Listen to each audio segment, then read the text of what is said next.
Hey guys, here's a quick overview of the new Walkera Super FP. So you can see here, this is the Super FP, which is the fixed pitch version of the other mini CP, which is the collective pitch version. So let's go over a few differences with this helicopter. So first off, you guys can see here, or not, well, you guys really can't see until I point out, but look at here. The rotor head is different on the Super FP.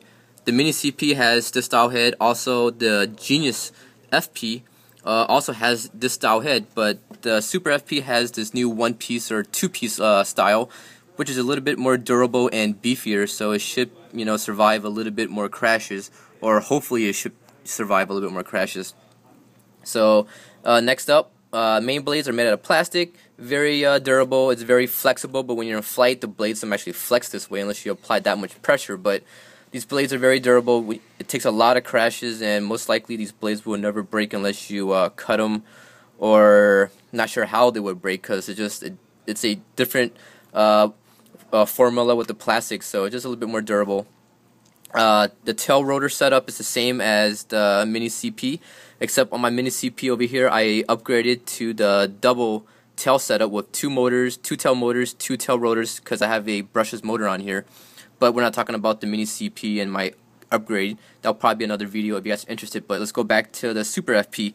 You can see here, same tail setup right here. Let me focus a little bit, make it a little bit more clear for you guys. Same tail motor, same tail rotor. The tail rotor is actually the newer style. It's a little bit more surface, so you have more tail authority. The tail boom is the exact same as the mini CP, and also the Genius collective pitch, and also the Genius fixed pitch version. Moving on next, or let's go back to the canopy. You can see here the canopy looks very nice. I like the way it looks. Just the blue stands out a lot. It's going to be very easy to see, and the way Walkera put the FP for fixed pitch, just this red pops out. You guys really can't see in the camera, but in person, this color, the blue has a nice little pearl color, and just the red just pops out, and it grabs your attention when you're flying. And just sitting there, it looks very nice. You got the standard one cell 240 milliamp hour battery. And now let's get back to the helicopter. So first off, let's start with the servos. Just focus a little bit more. You have two servos, one for the elevator, which is right here, and one for the aileron, which is on the other side. This is not your typical 3-wire or 3-wire connector servo. This one actually has, I believe, 5 wires coming out. So this is the new Walkera or WK02-5 model number for the servos, so it's a little bit different. If you guys want to replace servos, I'm not sure if you guys can actually replace any servos if they're not available, because these have 5 wires coming out for the connector instead of the standard 3 connector. Same frame layout as the mini CP, you guys can see here. The bottom frame's the same. You have the 2-piece landing gear. The landing gear, or 2-piece frame, the landing gear is now separated from the mainframe, unlike the Genius, which had a single frame with the landing gear mounted on there. So when you crash, the landing gear breaks, and there's really no way to fix it. But with this one, the landing gear pops off, and I only have one hand, so I can't show you guys. Battery fits underneath here. Moving on next, get the brushed main motor. Same motor as I believe the Genius and the mini CP, except this one has a little thermal sensor on here. So if you guys have the new Devo transmitter with the telemetry version, like the Devo 8S, Devo 10, or even the new Devo 12S, which has those features, you can read the temperature of the main motor, or it doesn't really matter where this temperature is at. You can even hook it up to the battery tray and get a reading of the battery if you guys want to go that route.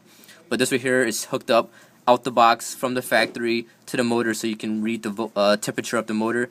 And also, this receiver supports a voltage reading, so if you guys do have the telemetry feature on your transmitter, the Devo transmitter, you can see the flight voltage on here of the main battery, and also set your alarm. So if you fly to a certain voltage, the alarm will go off, and you will know it's time to land. Let's go a little bit more detail into the main frame over here. Same exact frame as the mini CP, except for this top plate, which mounts these 2 servos.